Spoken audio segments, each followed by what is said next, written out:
Hi, welcome to valuationpodcast.com, a podcast and video series about all things related to business and valuation.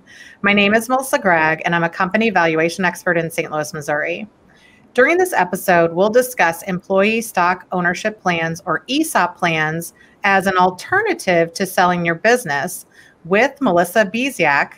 She's an ESOP valuation expert in Pittsburgh, Pennsylvania. Let's step back just one thing, because I think what business owners don't understand is if their company really is even a good candidate for a program like this. So maybe we can talk about things that would make somebody a good candidate, or are there things that just ESOP would never work for them?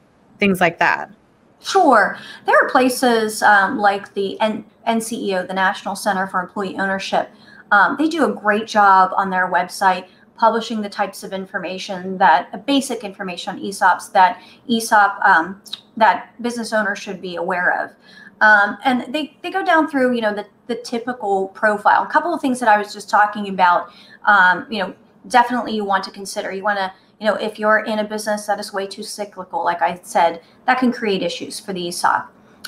If you already have liquidity issues, if you're already debt laden, you're not going to really pass feasibility if you need to borrow the funds. And for a company like that, it probably would need to borrow the funds to install an ESOP and buy out the selling shareholders.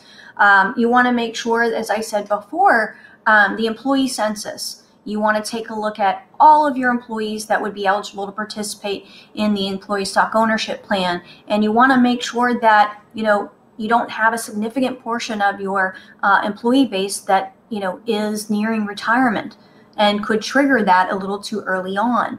You want to make sure that you can get through paying that debt before you have to, start thinking about, paying repurchase obligation liabilities. And most, plans are designed to, prevent people from vesting until the debt is paid off. But, handling that repurchase obligation is extremely important.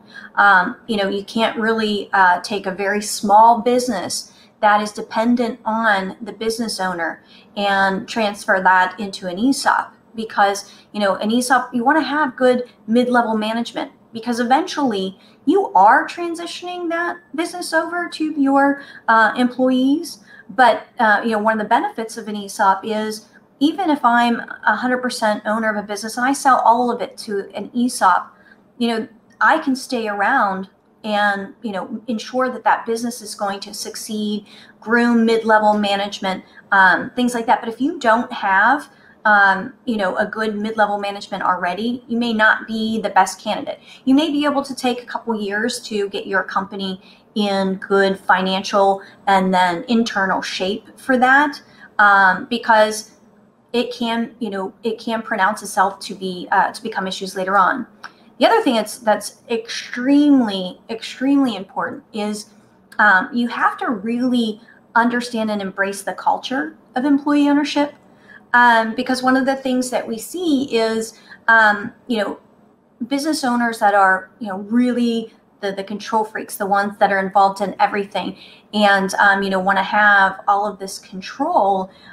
Typically, they don't make very good ESOP-owned companies, because you need to you really need to foster that environment that is conducive for employee ownership.